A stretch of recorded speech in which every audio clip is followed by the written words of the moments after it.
What's up, everybody? Welcome to the CanesInSight Daily podcast powered by Anajar and Levine Accident Attorneys. It's Thursday. Days are going slow, man, because got that big one next Saturday. That's just a crazy feeling, right? To be preparing for the college football playoff, to see all this stuff going on. And instead of worrying about, we got to fire this guy, we got to hire this guy, actually focusing on the game, focusing on the tournament that everybody else in the country is paying attention to. It's a new feeling for the Canes, and it's man, so fired up to talk about a lot of stuff today between Sharon Moore, a lot of stuff happening across the country, and we'll get into a lot of that, including transfer portal potential additions, much, much more. First, I want to talk about some folks that are in the headlines for the right reasons. That's Anajar and Levine Accident Attorneys. If you or someone you care about has been injured in an accident, you could be entitled to significant compensation. Dial 1-800-747-FREE, 1-800-747-3733. Take back control of your life with Anajar and Levine. Pete, hop in. D, good morning. Morning, man. It's a whirlwind. I was like sending you a million tweets of just like, hey, this happened that we talk about. And it's a lot, man. But let's like start right at the top because everybody else is talking about it. It's all going through every group chat on the planet, which is, Sharon Moore. And look, the situation itself, obviously a terrible situation, families involved, a lot of people involved here. But man, it's going to have a lot of implications. I don't think this is like kind of like a one and done situation. I think this is going to be layers to it. And it's going to be the story of college football for the next couple of weeks. Yeah, and it's interesting because yesterday we were talking about quarterback situations across college football, and we were saying there's probably still going to be some craziness that happens. We talked about Marcus Freeman potentially leaving, and then how does that open things up? They have CJ Carr there.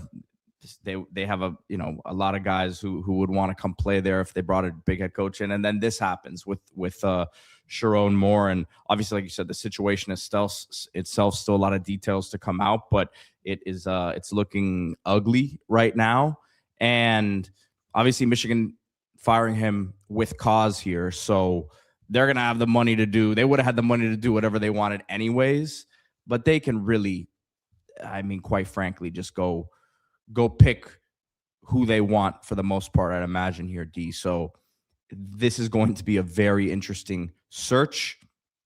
I'd imagine they work rather quickly.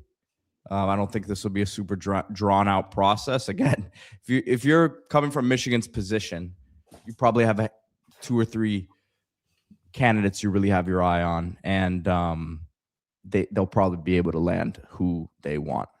It's just one of those jobs. It's and they won the championship, so now the football part of it's been brought up to date, because for a while it was always kind of the prestige of the job. Now it's like you've seen them win it very recently. But they were able to pull Harbaugh even without the recent success though before that. So true, the pool was already there. You'll get paid well. The NIL support's going to be, I'd say, top 5 in college football. Yeah, let's do it. People don't talk about them like that, right? Miami's always a school that drops the bag, but like a school like Michigan they have the money to do a lot. It's interesting to me. He has a huge NIL deal there, and I'm sure that whoever they bring in is going to be attracted to wanting to coach him. So it's going to be a two-way street. But I'm not saying they're giving him power in who the coach is, but I also feel like they're going to bring someone in with a reputation that he's not going to be inclined to leave. But I just think that that's an interesting LSU. He was committed there, right? For pretty much the whole process. And you don't know what's going to happen at quarterback there. Lane is as enticing as anyone if you're a quarterback to want to go play for. So who knows what happens there? Yeah, it's there's also the domino of which coach takes the job, right? So let's say, just to use an example that's been out there in the public, let's say a Jed Fish takes the job. Kalen DeBoer, his name's been... Yeah, which is, he must really hate Alabama for his name to be in all these kind of stories. But let's just say a Jed Fish, just use that example. I think the board would obviously have a huge set of ramifications, but let's just say a Jed Fish. Okay, so now Jed Fish goes to Michigan. His quarterback, Damon Williams, is going to be one of the hotter names in the portal if you were to jump in the portal. So let's say Fish goes to Michigan. Obviously, he's going to keep Bryce Underwood in that scenario, or maybe Bryce Underwood goes to LSU. But let's say we know LSU's in the market for a quarterback. So let's say between Damon Williams going to maybe LSU, or Bryce Underwood goes to LSU, Damon Williams follows Fish to Michigan. Just those two quarterback spots are done. LSU was probably the biggest competition with Miami for a portal quarterback, you would think, right? With Lane going to LSU and them needing a quarterback. So now everybody else is kind of on the board for the Canes because LSU in that scenario would be full and Michigan would be full. Yeah. So that's just an example as I'm playing through these scenarios of how it's not just the Michigan hiring a coach, it's the other program losing their coach. And how do all these things interact for a team like Miami that we know who our coach is going to be? We know we need a quarterback. We're just kind of sitting and waiting. These other players could potentially get in play. I think the situation itself is terrible from a personal, the actual what happened, but now just taking a step back and all the implications coaching wise, I think it could be an opportunistic moment for the Canes because chaos when you're stable and you're successful is something you could take advantage of. It's an interesting one I hadn't thought of. If I Rio Ruiz says, if I'm Michigan, I would go for Dan Lanning. Yeah. Or how about this? How about if Alabama and Oregon both kind of scuffle here in the playoffs? I think Oregon's going to actually make a run. I think Oregon might win the whole thing. But let's say Oregon scuffles, Alabama scuffles, DeBoer goes to Michigan. Could Lanning go to Alabama? I know that was discussed the first time when they ended up hiring DeBoer, but could Lanning just say, hey, you know what? I've done this a couple of years. Alabama's where I really should be. That's where I belong. And he goes there. I don't know why he would leave Oregon because Oregon's rolling right now and they're being pretty consistent. Hey, it's happened twice before recently. It's true. They've lost their guys. Plus, obviously there were reasons why Miami was a special place for Mario. But Willie Taggart left. Willie Taggart left to Florida State. He had ties to Florida too. So, but people always talk about Nike money. There is Nike money, no doubt about it. But they still historically haven't done it. As my boy 50 says, 100 jerseys, no rings. So it's that part of it is always a weird thing. Now, I think Oregon has a chance to win it all this year. I think that team's good enough to do it. I really do. So I'm with you on that. But like I said, Michigan, and not that Oregon wouldn't be able to match it, but if I'm Lanning, I probably entertain that just because Michigan's going to throw a crazy number at you. Yeah, and look, the Nike money thing is real as far as Oregon does have more money for NIL than pretty much everybody besides Texas. Those are the two teams that it changes, but from what I understand, those are the ones if you're talking about who overspends or who plays the premium the most, it's those two. Yeah. So, but Phil Knight's 85 or something? That was the other part of it I was going to bring up. What's it going to look like? So, who knows what follows in because he's such a personal force. What happens when he leaves? Agent Galahad says, besides Mario, what coaches coaches across college football? Yeah. In their current positions. It's tough to say. Because you look at, Ryan Day has a pretty good job, but NFL's been rumored for him for a while. He was already there. He was already in the NFL, right? So, shoot, I don't know. Signetti doesn't look like a guy who would leave, but I'm already seeing I know they just extended him, but they're saying Michigan's going to definitely give him a call. Though I'm sure they would. Michigan, I probably feels like, look, we hire Signetti. We're back in the not only in the playoff next year, but we're a contender to win it all next year. That's probably how they feel.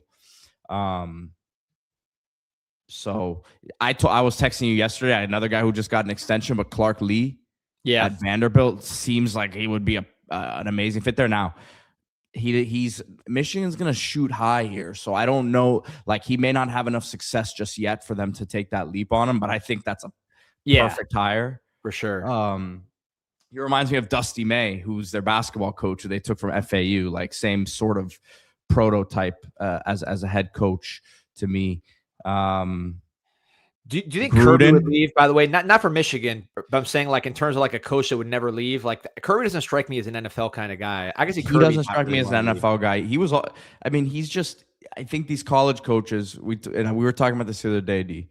NFL has its advantages because there's more of an off season in terms of being able to spend time with their family. They don't have to recruit, but the control that you have over your program, you don't have to deal with a GM. You don't have to deal with a team owner who, they can hire you and give you a 3-4 year contract, but you sputter, and these team owners. That's why I always say, well, people try to compare the NFL to college football. Now there's NIL. The boosters are knocking on the coach's door to play this guy. It's not quite to that level. There's one owner in the NFL that can basically wake up on the wrong side of the bed and say, you know what, I'm tired of this guy. He's out. It doesn't necessarily work like that in college football. So Kirby, to me, I'm with you. I don't see him as a guy who would do that. And I mean, is there a better job than Georgia? Is there a better fit than Georgia for him? Yeah, he played there. Yeah. It doesn't make any sense to me whatsoever. But who knows? I could also see him being a guy who out of nowhere is just burnt out because he's been going so hard and like just steps down. Like Young is, maybe he does it for, I don't know. This is where we're speculating here, but I see him more as a guy who does an early retirement as opposed to just leaving for another job or the NFL. Yeah, I would agree with you totally. Look at these odds here. So Kalen Bour's, I mean, there must be some agent buzz that this guy just doesn't like Alabama, because there's no way his name should be coming up for these kind of jobs all the time. But one name as what I did hear, D, was that he was in the beginning of the year, he wasn't too happy that his name was after 3 games, right after the Florida State game, right? Really, which again, this is what happens when you follow Nick Saban as coach, but. I mean, what was their record last year? They had 3 losses. Right. And again, to me, it was a decent stabilizing year after Saban. It wasn't the end of the world. Right. So they did something similar again this year. I think what it is, D, is he wants to stay ahead of that hot seat. Because it's tough to say he's on the hot seat, but dude, you lose another early game or 2 next year early, and the hot seat is real. So I think that's when you talk about these coaches, they're trying to stay ahead of the potential. You reset your clock now if you go to Michigan. You reset your clock for 4 years again. It's crazy though. I mean, like it feels like he just got there, and he was at Washington, which was the best team in the Pac. I guess the former Pac-12. And here's an interesting one. I don't know that it's a fit there, and he's had his issues in the past, but Sark, it's a similar situation at Texas. It's like the talks are starting a little bit, right? Yep. NFL has been calling, but again, Michigan, I don't know that Texas would match it. I think Texas lets him walk. Yeah, that's what's so that's why there's a lot of interesting dynamics here. And then what happens at Texas with our friend Arch Manning? Yeah, I know. Yeah, because he was so Sark oriented, right? When he signed, that was such a big part of it. They had the big hug after the Texas A&M game. You heard Desmond Howard, speaking of a Michigan man, saying that he had heard about maybe Sarkisian not finishing at Texas. This one was interesting because I don't know if you heard Josh Pate, but he was basically saying this was and ever since he said it, I heard SVP say it. I heard a lot of people say it. This was kind of an open secret among agents for like weeks that these guys knew before signing, before signing day, meaning the media guys knew but couldn't say that this was going down. The old embargo. Right. It's gotta be buttoned up before you can report something like this with that level. But Twitter people were saying or with like the name and everything of the woman. But it's like, first of all, good comment here. Good potential name here too from Brett Pond. He says Dabo. You heard him say, if you don't like winning, I'll be on my way. When he was getting tough questions at the press conference, I'll win somewhere else. So he already threatened it. But the fact that Michigan knew this was going on, to the point where media members knew what was going on and did not tell their signing class. And then right when the signing class hits, they conclude their investigation. That to me is a little suspicious. And Pate basically said, in his view, it was on purpose. And, listen, I don't know. I'm just repeating what he said, but that's interesting that he's saying that. Yeah, go ahead. That's interesting that he's saying that as far as being a major media figure. Like, you don't just say things like that Michigan covered up this investigation to get their class signed. But that's, to me, one wrinkle that we'll find out more about in these days to come. Look at some of the names on this odds list. You talked about the board. Jesse Minter, who is the DC at Michigan with Jim Harbaugh, now has moved on to the NFL, doing a great job with the Chargers. That to me seems more like an Didn't NFL he get a job. show clause or something too? Oh, did he really get in trouble for something? Yeah. Oh, then he definitely can't do much. But he's supposed to be coming off of it, or maybe it just ended. Maybe I'm wrong on that. Let me This is another great point, by the way. KB says James Franklin would have been great for Michigan. It's funny. I mean, 1 year show cause for impermissible recruiting contacts. This is from April 2025. So, yeah, maybe they wanted to get away from that. It's just amazing that Virginia Tech's going to end up doing a better coaching hire than all these guys. We'll see. I mean, we'll find out. But PJ Fleck's a name I've heard to Michigan forever. I don't know how hot he is right now, given Minnesota's not playing that great. You see Lincoln Riley. That's an interesting one. Kenny Dillingham, your boy. That one seems interesting to me. Kenny Dillingham. I like Dillingham a lot. And I say this the most respectful way, but I wonder if he's a little too bro-y for Michigan. Like a little too like frat guy for Michigan. Yeah. Does that make sense? Like, I don't know. Yeah. I just feel like maybe they want someone a little bit more buttoned up. But yeah. At the same time too, like, maybe they go away from that hardo coach and bring something new. It's a different era of college football now. Yeah, that really is. Brahm's an interesting one to me because I think he's a fantastic coach, and I think he gets some guys at Louisville, but you give him some real dudes over there at Michigan, and I really don't know how he is as a recruiter. I don't know if he's like a grinder like that, if he's someone, or if he's just like so X's and O's oriented that he lets his staff do it. But I feel like Michigan's a place that really does sell itself in a lot of ways. That to me would be a fantastic hire. And Louisville's had good players. I mean, it's hard to recruit to Louisville, right. So it's not like he's. They get him here and there. I think Louisville always does a good job of telling certain guys, look, we're going to feature you in the offense. We've done this before with guys. We have a track record of guys being draft picks, and we're going to put you in the position to do that here.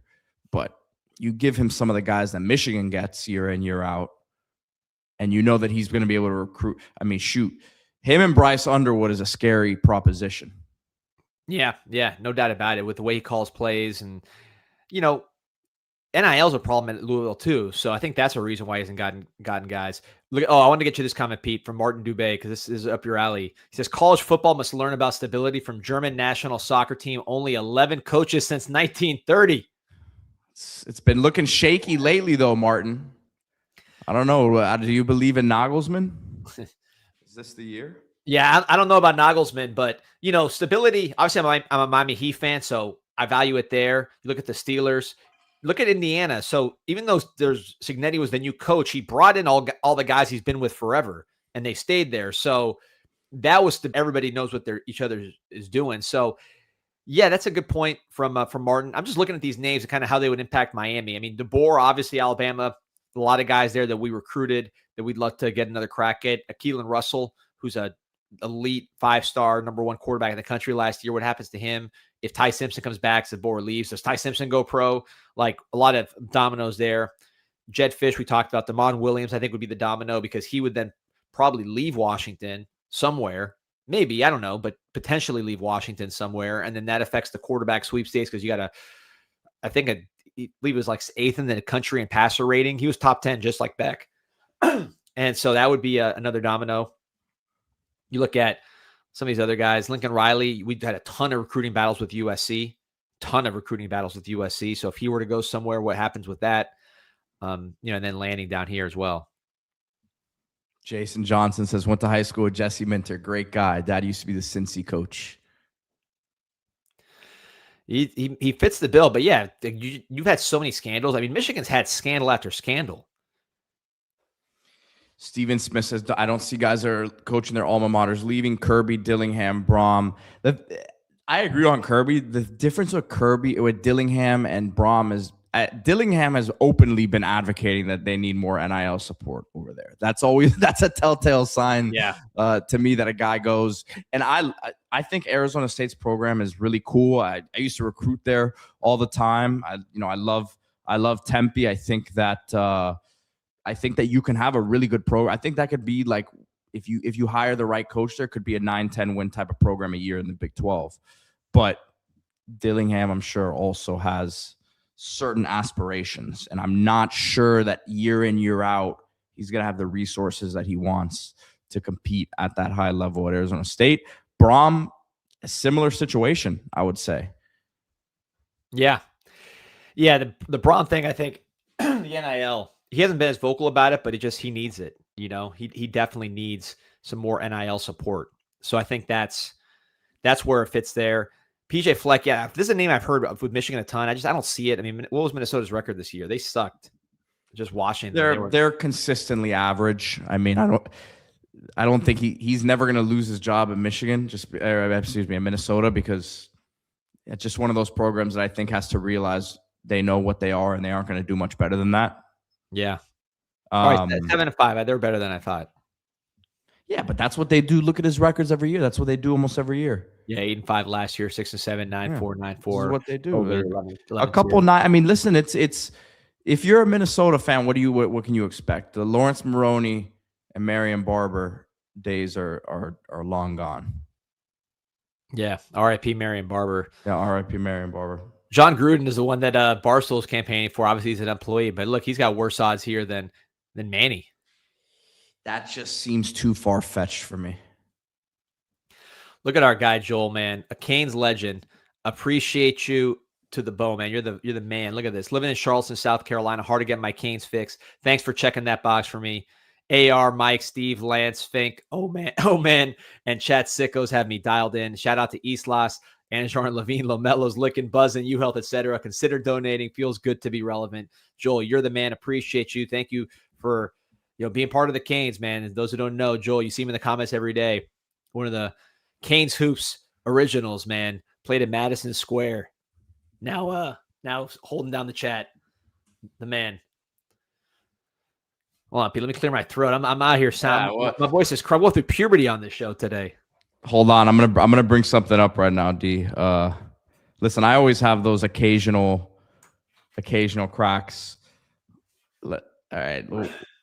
D, we still hear you over there, man. Forgot to put the mute on. We hear him struggling in the background over there right now. Here we go, though, D. I'm bringing it up real quick. There he is, the 6'5" guard from Princeton, Indiana. Look at him, Joel Warren. Look at that mugshot, man. Ladies, we're in trouble. Joel Warren. There it is, man. Shout out to Joel. Big Joel. Joel wore that number 5, man. Had that Ray Joseph, Justin Scott on. Devon Reed, that was the original. Devon Reed, yep. Some Wooga Poplar. That's awesome, man. I love that. I'm glad you saw the picture. Some of those old pictures they don't show. So. Yeah, they don't have them. So it's good to see the historical bookkeeping is good over there in the athletic department. Yeah, man. So so that's a Sharon Moore coaching news and how I think might impact UM. Pete, let's talk. Actually, before we even talk any further, let's talk about some of our friends at. Where we're going here. Let's shout out Orchid Man, my guy, OrchidManFlorida.com. You want residential, commercial, you want your landscaping to look a certain way, just like the team, that roster looks a certain way. There's no shortcuts, man. Just like there weren't shortcuts building this roster. You got to call ORCHID Man, Orchid Man, Landscape Artisans, Palm Beach all the way down to the Keys, 786-271-0332. All the details, all the things you don't want to think about. They'll be the quarterback, irrigation, tree stump grinding, fertilizing, you name it. Orchid Man Florida, ORCHIDManFlorida.com, and they'll take care of you.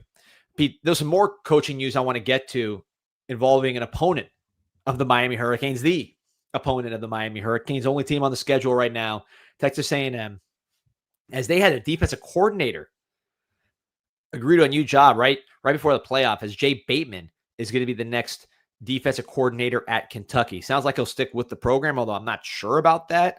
I know that they have the replacement lined up for Bateman. Elko is a defensive coach, so he's already calling plays. I think that might have been one of the reasons why Bateman moved on. But, from what I understand, Lyle Hempel, who's the associate head coach for defense, already kind of very much involved, will replace Bateman.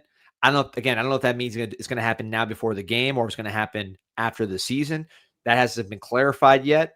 But ultimately, maybe not as impactful as Colin Klein leaving, who's the offensive coordinator and really runs the offense, as Elko is the defensive guy, as Nick points out. But I don't know, all this stuff doesn't help. Yeah, as Nick Isaac points out, Mike Elko, obviously a defensive guy, and he calls the defensive plays. So it's hard for us to know what exactly this guy is involved in. And obviously he's a D coordinator, so he's involved in a lot of the game planning, I'm sure. But what is he doing? What would he be doing right now for Kentucky anyways? Maybe some recruiting calls. It's not like they're getting together a game plan for next week. So it's tough for me to say, D, whether or not this will have a big impact or not. It's not like the A&M defense has been their strength this year either. Right. So on the surface, this looks like something where he can probably be the guy who calls the defense over there at Kentucky, because he's not doing it right now. And maybe it disrupts things a little bit, but it's hard for me to really say that this will have a negative impact on them. Yeah, just look, it's more stuff, right? Colin Klein, we know, is going to be the head coach at Kansas State. Kansas State's not even playing their bowl, so they're just sitting there. So he's got to be working, right? Because it's not like someone else is running the team. Like when you have a bowl, there's a schedule. You have Colin Klein's different. He's the head coach. It's the head coaching situation. This one though is where I'm like, I don't know. What's he need to do at Kentucky right now? Anyways, the recruiting call stuff. He would have to do the recruiting calls for A&M anyways now, right? Right. So he would just be doing it for Kentucky. Yeah, look, I don't see it as much as Klein. I'm just saying you stack them on top of each other. Now, both of your coordinators, in theory, I mean, these are the guys that lead the meetings in the room. These are not like minor dudes in terms of visibility with the team and kind of the direction. Now they're all going different directions. So it's a change is what it is. It's not, I agree that Colin Klein's more impactful because head coach and OC, those are two big jobs at the same time. Plus he's really the head coach of the offense, with Elko being a defensive guy. But I do think when the leaders of your respective rooms or units are out the door or halfway out the door, it can't be it doesn't lead to consistency, right? In terms of just your daily routine and just what you expect, because there's a change, right? So I think that's what it does. It just changes the routine, changes what you expect, because at the end of the day, Elko might run the defense, but I'm sure Bateman's the one standing in front of the room when they have their meetings. So it'll be interesting to see how that impacts Texas A&M. Defensively, Texas A&M not as good as they are on offense. I'm sure that's why Bateman's taken what I guess you would call it emotion to Kentucky, whereas Colin Klein becoming a head coach. Texas A&M on the defensive side of the ball, 23.9 points per game allowed against FBS opponents, which is 54th in the country. Very good on third down. That's where they really excel. We've broken down Texas A&M and we'll continue to do so. We'll talk about their defense here in a bit, but I think the defense overall, less performing unit than the offense, which is why you see Bateman take a little bit of a step back, get a chance to call plays again, whereas Colin Klein on the up. So look, definitely doesn't help. I'll tell you that. Yep. Can't help, but at the same time, I'm sure everyone is going to be on board to try to go win a game for them. Oh yeah, no, listen, and we have, Dawson interviewed for jobs too. So, we're dealing with our own solely though. We're not dealing with this, and we have some more consistency like that German national team. Hey, I don't know, man. Martin, the German national team's been grouped in the last two World Cups, which means that means they haven't even made it out of the group stage. So that's not good, man. Consistency is good to a certain degree. Sometimes you need change. Yeah. Hope not for the Canes though, with the way we're playing. So hopefully we got keep these offensive coordinator and defensive coordinator combo as much as we can. So Pete, I want to talk about a future Cane. Got a pretty big award. The cool video came out. So Jackson Cantwell, number one recruit in the country, depending who you ask, 6'7", 325-pound offensive tackle out of Nixon, Missouri, 5-star player, one of the best throwers in high school history, meaning shot put discus, particularly shot put. He's named the Gatorade Player of the Year. Joe Thomas actually presented the award. And let me see, I'll see if I can find the video so I can send it to you, because it was a cool seeing. So Joe Thomas, the All-American, All-Pro Hall of Famer from Wisconsin, is, I guess, somewhat of a mentor to Jackson Cantwell. I don't know exactly his involvement. I know he's doing some media stuff. Pete, I just sent you the video link from our guy Gary. And there's a relationship there that goes back. Joe Thomas helps him with certain technical things. Joe Thomas lost a lot to do media, so he's not as big as he was when he was playing. But I got to say, when you look at this video and you see Joe Thomas dapping up Jackson Cantwell and giving him the award, I was shocked by how much bigger Jackson Cantwell was than Hall of Famer Joe Thomas. So let's play the video here. There you see. There's Jackson Cantwell finding out he's the Gatorade National Player of the Year. There's Joe Thomas, a slimmed down Joe Thomas, but I mean, yeah, I was gonna say he's lost a ton of weight. But look at his head and like his height, like just his dimensions. I know Thomas is slim, but I mean, Cantwell is just big, man. You see him, like Cantwell's just like he's like a bear, man. He's just like a naturally big dude when you see him next to Joe Thomas. Again, a slimmed down Joe Thomas, but he's got a couple of inches on him. His hands, look at him grab that trophy. Got bigger hands. His noggin is giant. He's just a big dude, man. And that was kind of one of my takeaways seeing this. When they interviewed Jackson Cantwell, our guy Kevin Clark did the interview with him and Thomas. And Cantwell basically recited, like to the detail, certain things that he got from Joe Thomas, like timing the snap count, when it's third and long, really getting into a set earlier because everybody knows it's going to be a pass, like little details about his footwork and staying square. And he sounded like a coach on the field. Joe Thomas was looking at him like a proud papa. So it's a pretty cool thing. Not often you see Gatorade National Players of the Year at the offensive line position. You heard Cantwell, I think he tweeted it, and you heard him say, "Hey, shout out to the offensive linemen. This is for you guys," because usually there's a quarterback award, wide receiver award. He actually said it was his goal, which was interesting. He said, because I guess he was a finalist last year, didn't win it. He's like, one of my goals was to win this award, which is unusual for an offensive lineman. There you see him with his teammates celebrating. But cool thing. And yeah, my big takeaway was, as always, this guy sounds really, really smart during his interviews, and he just looks big, man. This is a big, big dude. And we were talking off air, Pete. I mean, really, a lot of pressure on Cantwell, and I don't want to put additional pressure on him because he's just a teenager at the end of the day. But the fact that he is, obviously compensated like a 5-star elite player. You had Francis Malinois, who was a similarly ranked player who came in and started at right tackle pretty much from the second practice, and then ended up starting his whole career. I don't believe he ever missed a game, Malinois. So started every game since he got here, and now he's on his way to the first round of the draft.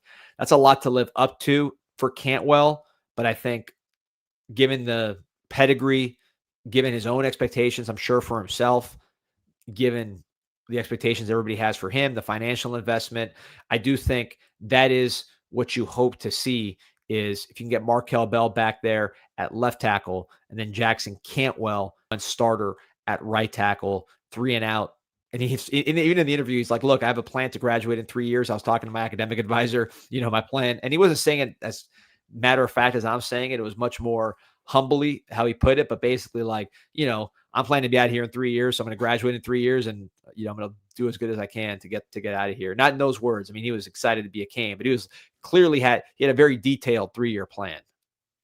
So yeah, going to be the adjustment early will be interesting, man. I think he'll learn some quick lessons about the speed that Miami's got at defensive end, and those will be good lessons to learn early.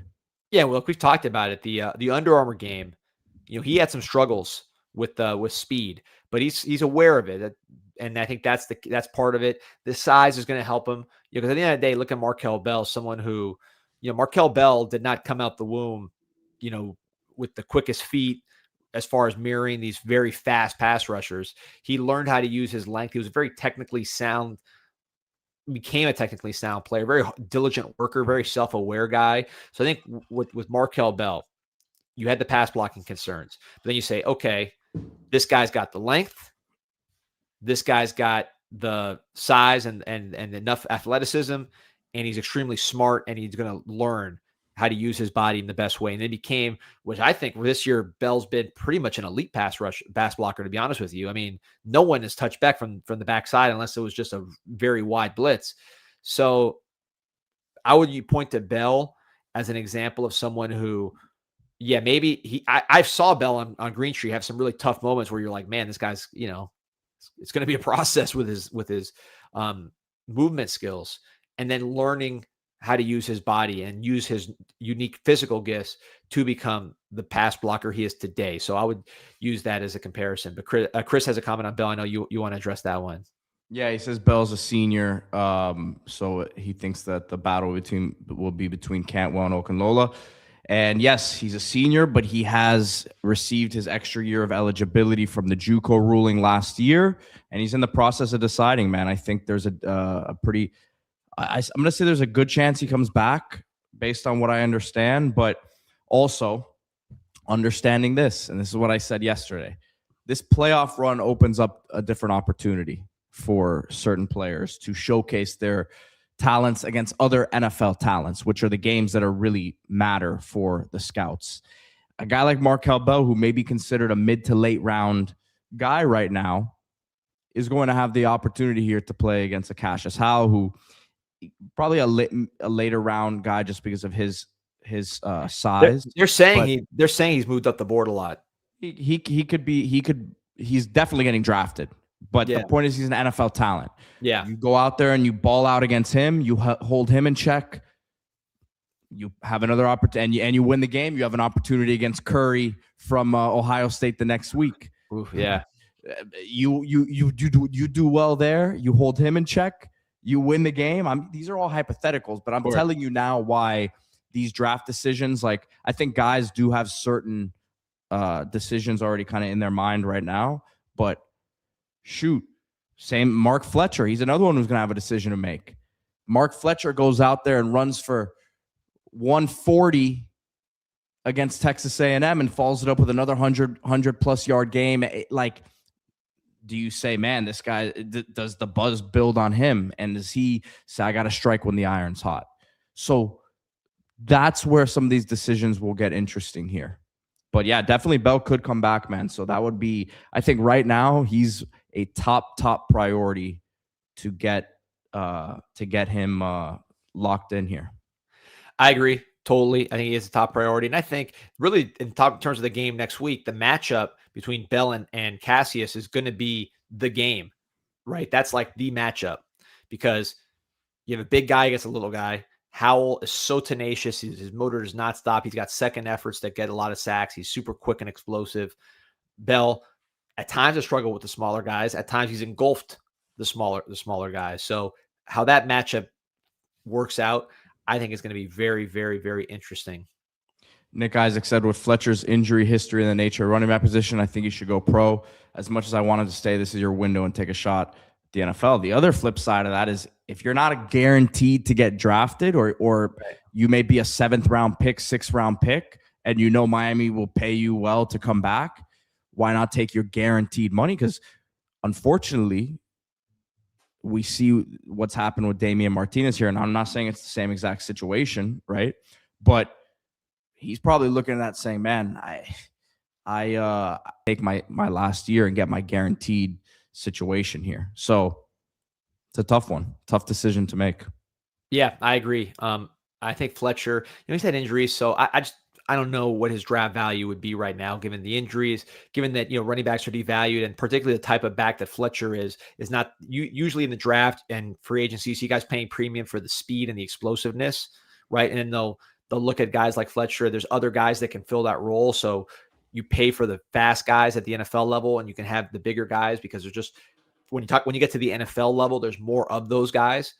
In the college level, I think those guys are much more effective, because not every team has a Fletcher. right? And he can physically dominate a lot of matchups. So yeah, Intangibles too. The leadership that he brings would be I think awesome on this team. I think he's going to last in the pros because I think the guy's got he's a great football player. His size is borderline elite. He's really, really naturally big. And I think the pass blocking, I think he can play special teams. I think he can play fullback. I think he can obviously run the ball. And I think that versatility as a football player is going to allow him to last for a long, long time. Maybe more, I think just, if you ask me who's a better overall football player, I'd say Martinez and Fletcher. I would say Martinez is the better runner. I would say Fletcher is a better football player than Martinez, just all around. And I think that will give Fletcher a better chance to last, but it's a hard road. So I think better off going back to the college, making some cash, making a lot of cash, being a star at the college level, and then he'll get his chance there in the pros. But yeah, all wrapping it all up. Shout out to Jackson Cantwell, and I think we all expect him to compete for a starting job next season. And by the way, Pete, I know we had an awesome time. Was it Tuesday at the home of the Hurricanes? Duffy's Tavern had a great event for the Touchdown Club of Miami. Chilling with our boy Don Bailey, the best, and a bunch of great Canes fans there. You had politicians, you had prominent estate lawyers, you had a lot of dignitaries there at the event there, Pete. But yeah, man, this was awesome. Really enjoyed that event at Duffy's Tavern. Anytime we get to Duffy's Tavern, right there at the edge of Coral Gables. This is a 60-plus year establishment now accepting credit cards. This is like, there's not that much history in Miami. Miami's a new city. You want history, especially Miami Hurricanes history. Duffy's Tavern is the place to go, right there in the edge of Coral Gables. Not Duffy's Grill or one of these chains. This is Duffy's Tavern. Make sure you put Tavern in there. That's how you know you're dealing with the official, real deal, home of the Hurricanes. A lot of stuff going on for the NFL season, the bowl season, the playoffs. Look, you got one of these Bahamas bowls in the middle of the day. You want to watch it and get a nice drink. Duffy's Tavern, man. Very centrally located. Just go right from your office to Duffy's, catch the Bahamas bowl or whatever bowl's going on in the middle of the day, grab a drink, enjoy the game, grab some food, and then be on your way. Duffy's Tavern. Dude, we've gotten this question a few times the last couple of days. See, Hayden Lowe asking about his status and if he would be able to play in this game. My understanding is they're not gonna have him try to go during this playoff run. I don't think so. I don't even think he's practicing yet. I'll try to get back on that one, but I heard that they were just gonna have basically shelf him until January workouts here. Yeah, I agree.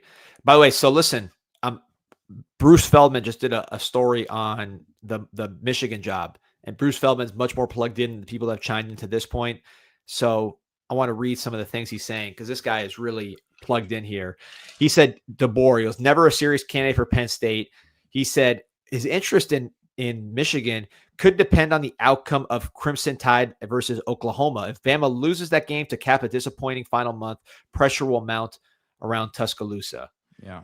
I mean, here's what he's saying, though. I mean, again, Bruce Feldman knows what's up. He goes, we have heard that he and his family really like it in Tuscaloosa, but if Alabama makes an early exit in the CFP, would it be wise to think about, to your point, Pete, a reset at a Big Ten highly tied, a second-year quarterback and some gifted young skill talent already in place? Yeah, that Marsh kid is a great receiver. Courtney Morgan, who's the GM at Alabama, was previously at Michigan. Then the next name he mentions, Jedd Fisch, right? We talked about it. That, offensively, Washington has done better. I don't know, 14-11 through 2 seasons. Wasn't he at Michigan years ago too? He was with Harbaugh, QB coach or something. Yeah, 8-4. So 8-4 this year for the Huskies. Yeah, I don't know. 14-11 through 2 seasons to me is tough. Now I understand DeBoer's team, that Washington team, lost everybody. Like it was literally 22 returning or 22 departing starters. So that was a tough job. I'm not going to just only judge the record. Cartwheels for Jedd Fisch. I don't know. And then this one's crazy. Look at this. Look at it. Guess who the third? Manny Diaz. Manny Diaz from Bruce Feldman. I think they know each other too. So Feldman's always going to give him some love. But that basically he's worked at schools. That would be a hilarious hire. That would be. Let me tell you something. Michigan would not be as smart as I think they are if that's the case. We'd be looking pretty good, like the Hurricanes with our coaching situation. If like all these other coaching situations turn out this way. Now, Penn State was a circus, but I will say Penn State turned out the right way. So that one ended up fine. But yeah, some of these other jobs, I guess they're not as prestigious as they thought they were. Jason Eck from New Mexico is a name that Feldman threw in there. That would be kind of like a who deal. That would be like hiring Brady Hoke. Yeah. And that one didn't work out. That's the hard thing about these jobs. And you've had a lot of fired coaches. There's a lot of things that like you really can't do because you get in trouble because it happened before. Unless you're Scott Strickland and you hire the same prototype of coach that you just hired before. Yeah, exactly. Exactly. G5 Johnny. Did you make that one up? Or did you see that somewhere? I don't know. I just know we called the other guy G5 Billy, so I love it. G5 Johnny. That's the thing now, from as far as I'm concerned. It rolls right off the tongue. All right. Let's see what happened here. A lot of stuff going on with this Sherrod Moore. Apparently there's an account saying that they both said that there's an internal investigation. They both denied it. So the Michigan didn't have anything to go on, but she changed her story yesterday. And that's why it flipped. So we'll see. But anyways, let's get to the portal, man, because the portal's always our favorite thing to talk about this time of year. Although now we got to talk about the playoffs. So it's our second favorite thing to talk about this time of year because we got actual football trying to compete for championships. But this one caught my eye, Pete. There's been a lot of kind of fringe portal editions that aren't really very good. But this one right here, this one caught my attention. So first team all AAC tight end Brody Foley plans to enter the portal. 6'6", 260, former 4-star recruit, caught 37 passes for 528 yards and 7 touchdowns. Industry sources expect him to be a high-level P4 target. Pete, I watched this guy. Me and your boy the Fink did a group chat video on this guy when he was just balling. He's good, man. I watched him. He is like an NFL kind of guy. 6'6", 260. He was a running back in high school and a linebacker, 4-star player, signed with Indiana actually, and then left and then ended up at Tulsa. This guy can go, man. He's got great run after catch. He's big. He's a natural catcher. He's fast. Like last year, the top guy was Claire, who went from Purdue to Ohio State. From what I've seen, this guy's better than Claire. Like this guy's a real deal. Like to me, NFL top 100 type talent. And I don't know what the ties are. He's from Indiana, I believe. So I don't know if there's any kind of local tie. Indiana, you got to imagine, is probably going to try to get him back, right? Because he was there before. Notre Dame, I'm sure. Yeah, Notre Dame. They need a tight end. Raritan's a senior, right? So that's a good one. Unfortunately, I would think this has Notre Dame written all over it, and they have such a history with tight ends that we'll see what happens there. But I would take. I think my tight end's one of Miami's priorities here. One of our priorities, and this, look, he's going to have a lot of options, so he can just sort of shop his talents. But, look, not everybody has infinite money nowadays. So let's say this guy's an expensive tight end. Notre Dame, I don't think they have too many needs, but they do have to get a running back. I don't know if they have a homegrown guy, but they lose 2 NFL backs. Notre Dame without that, if you look at Notre Dame without Jeremiah Love and Price, they really aren't nearly as scary, right? If you look at, we played Notre Dame. Obviously, Miami defeated Notre Dame. When you remove those running backs from the equation, there's not that much explosiveness in Notre Dame's offense.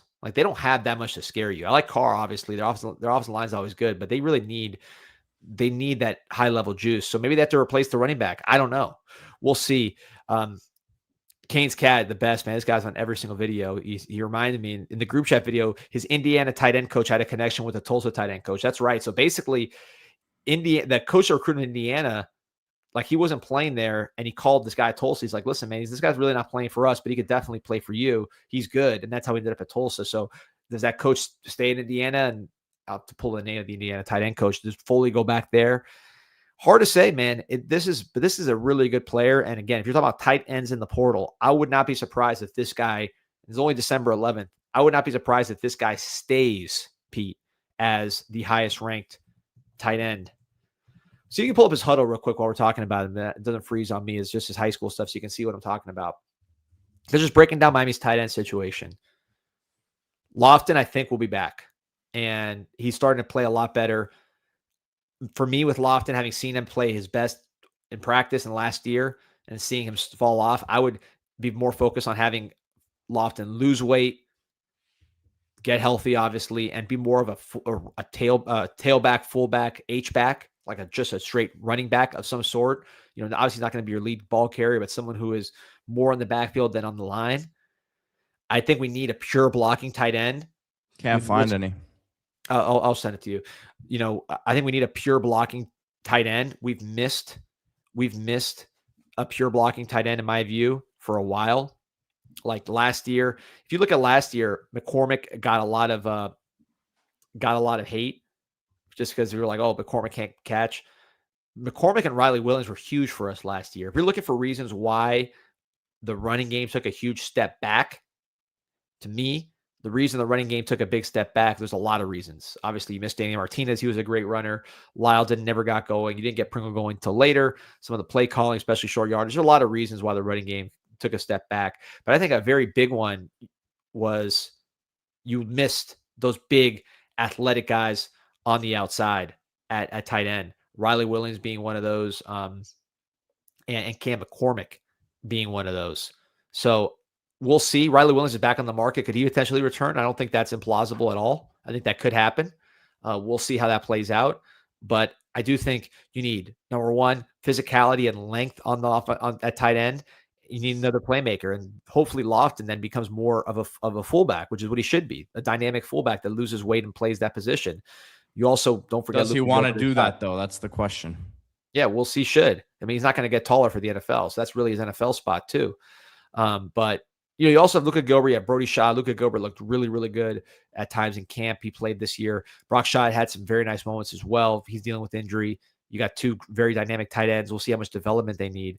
But this guy right here, his ability to run with the ball at 6'6", 260, I think is really, really impressive. And like, he's done it in college. Like, he was as good as any tight end in the country this year.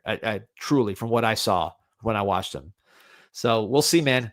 But I want to highlight this name because there's going to be a lot of names coming on the board. And I think this is going to be the name that's on the board, like at the number one position for a long, long time. I truly believe that. Yeah. Look at their defense there. Yeah. Where do you see as far as our priorities, Pete, in the portal? Quarterback, tight end, linebacker. I mean, I think you're going to probably get 2 to 3 linebackers, man. Yeah. Defensive end, defensive tackle, both of those spots you're going to need to grab someone. Running back, you're going to need to grab someone. Receiver, I'm not as concerned with. I think they will grab 1 or 2 because they're going to lose guys now, but they've already lost 1. But yeah, maybe an offensive lineman, but tight end for sure, linebacker for sure, quarterback for sure. Edge too. DN. Yeah. I just think we need with tight end, I'm not sure we don't need a couple. We just need I want a mature big body somewhere there, because I really do think we missed that. And look, good teams use 3 tight ends. Like, look at the NFL. Those teams are using a lot of tight ends, right? Some of the top teams in the country this year are using a lot of tight ends. Like, you can have a lot of tight ends on your roster as long as they do specific things. And I think we need somebody to use some physicality. EJ says we're talking about getting blocking tight ends, but they still aren't recruiting that. Look at the ones we just signed. Luka Gilbert's definitely fits the mold of a blocking tight end. Yeah, he's just going to gain weight. And also, a lot of these, like, to me, if you're getting, like, it's hard. Get a veteran. Get a guy who's more mature. Yeah, exactly. We had Cam McCormick. You want to spend money on, and I'm like, in my opinion, you want to spend money on guys who are like downfield threats. You can find a blocking tight end. You should be able to.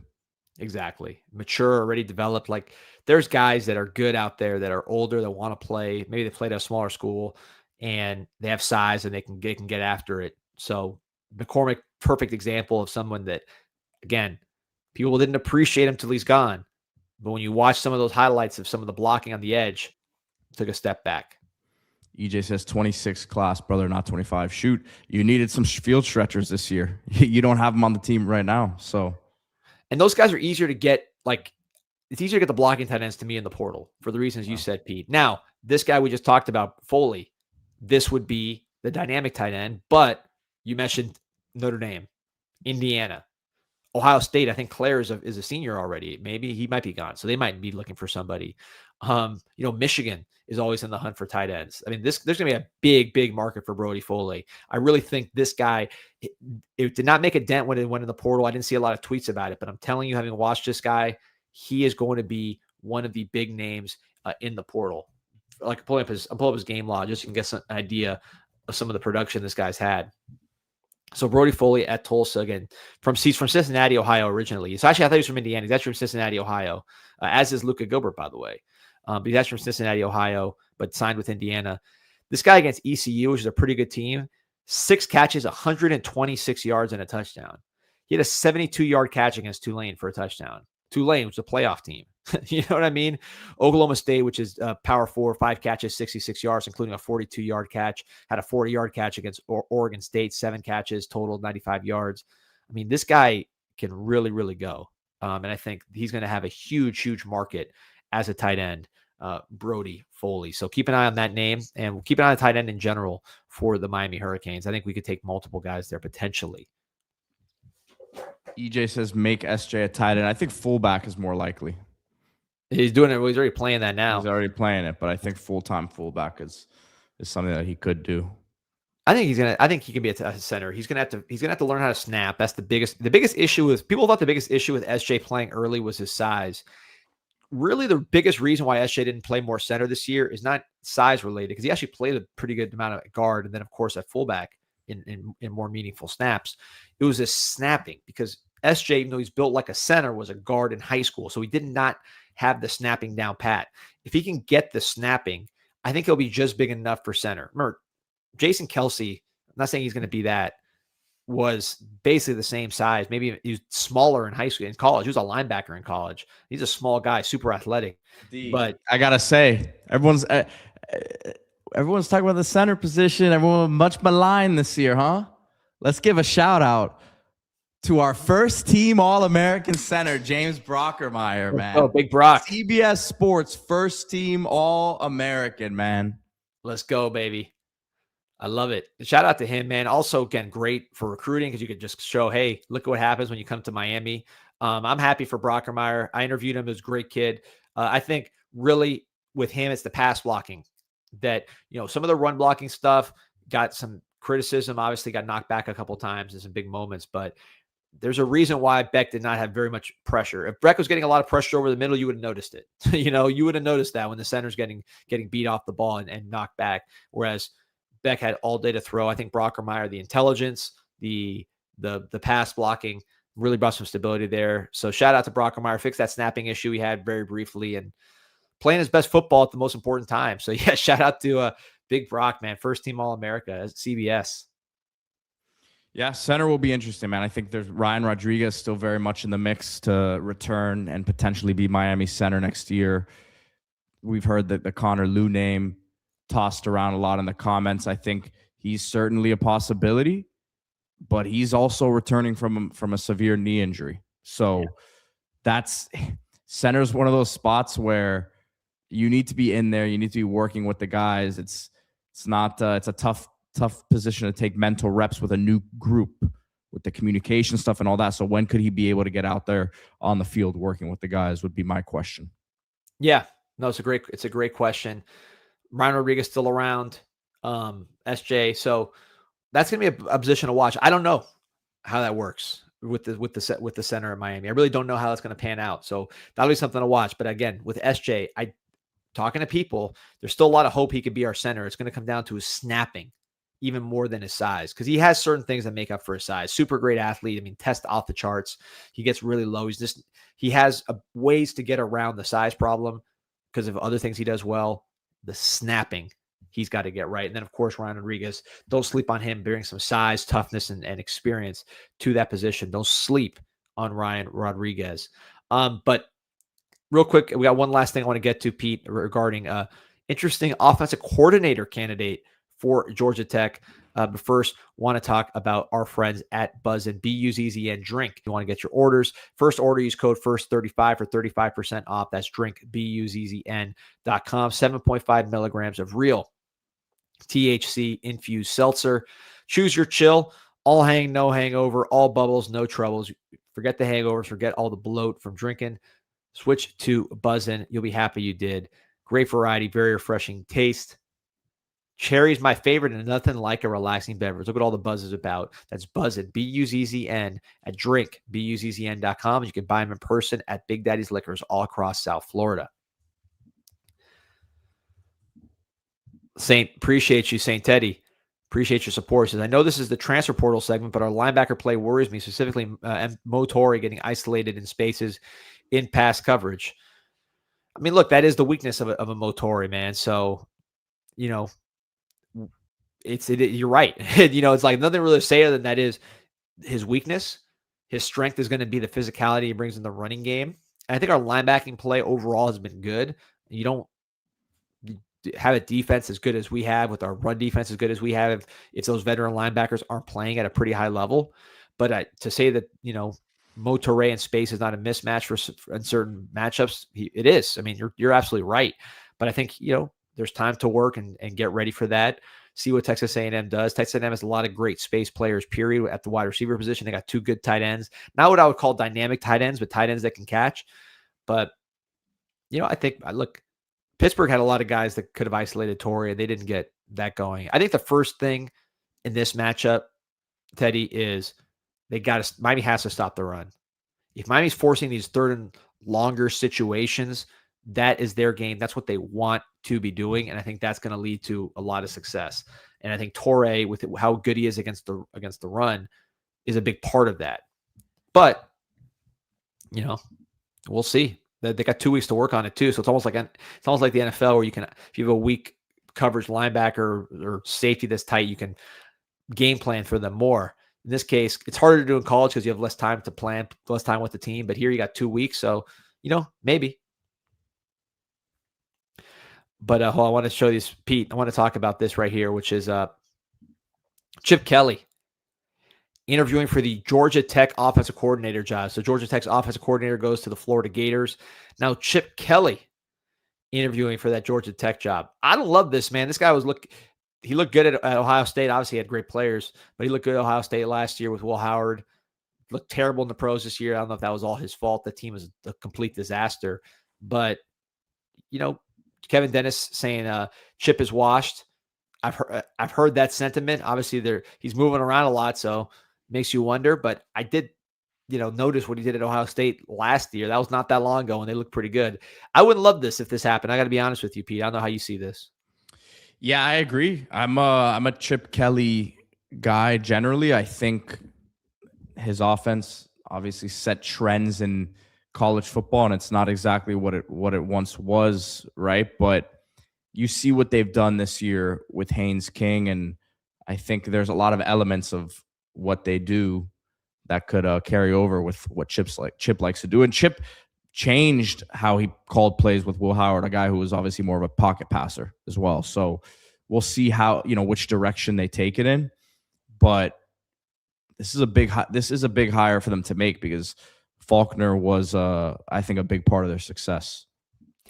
Kane's saying, pointing out that we don't play Tech until 2030. You're right, but this is the type of team that you could talk about causing problems in the ACC. So this is a top-level team in the ACC for sure. Yeah, and if you have the ACC, they can hurt you multiple ways. You play them in the championship game, or they have the same record as you and they squeeze you out on some nonsense. Shoot, they were there. They were there for a minute before that NC State loss. Yeah, they were right there. Honestly, it's been I was talking to somebody about this. It's almost been a disappointing little stretch there with Brent Key. When you think about, he had Haynes King, who's an outstanding quarterback. His team was good under King, but they didn't go over the hump. I don't think they had any trips to Charlotte with Haynes King. Certainly didn't make it to the college football playoff. So if you're Brent Key, I don't know if, obviously, he is a rising coach and did some nice things with Georgia Tech that people notice across the country, beat Miami twice, which hurts still. But I'm not sure that was an unqualified success, the Haynes King era at Georgia Tech, for a quarterback that good and that much of a winner to never get to Charlotte. Yeah, I think they might have underachieved more than maybe people think. I don't know. Obviously, we were the victims of it. We call it underachieve, but at the same time, what did Haynes King do before he got to Georgia Tech? So I think it helped both sides. I think he had a lot of talent around him at Texas A&M, and it's not like he It's not like he was, blowing the doors off of teams, but no, it's true. He definitely benefited as well. And we'll see what Chip Kelly wants at quarterback. What's he gonna? What is Chip Kelly gonna go kind of old school like when he had those true running Dennis Dixon type of guys? That'd be fun to see. Right. That's what I'm saying. That's why I was like, his offense has changed over the years, but if he kind of uses a lot of the old elements, Jeremiah Masoli, remember him? Yeah. Those guys who are really runners first, maybe it works. You can win. You can win with an offense like that in the ACC, by the way. No doubt. So let's bring it home here with the Miami Hurricane team store. College football playoff gear is there. It's here. MiamiHTS.com. Promo code Insight20. That's in person or at the store across the street from the Thesis Hotel. Across the street from the University of Miami, next to the Thesis Hotel. And go get your gear, man. Be bound. There you got the CFP sweaters, the long sleeves, the Adidas stuff, the polos. I mean, this is all cool stuff, man. Represent the Miami Hurricanes making the college football playoff. Use promo code Insight20. You get 20% off your first item. Actually, I have a cool video I want to share. Let me see if I can find this here and screen share it appropriately. This is going to be a technical challenge, but I think I can do it. Let's see if I can pull this off here. All right. So my guy, Blake Friedland, was in the College Football Hall of Fame event, convention center where you had a lot of big wigs in college football. You had a big Notre Dame contingent, including the AD, big Canes fan. So had a little message for the Notre Dame contingent. Again, these are big wigs, still smarting. This is right after they just found out that they were in a football playoff and went on that crying tour across the country. Let's see what our buddy Blake had for him. We're here.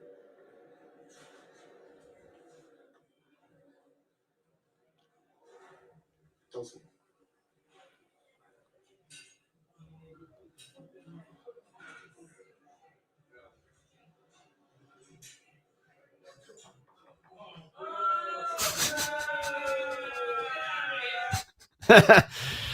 I love the boos, man. I love those boos. Those are such a sweet sound, those boos.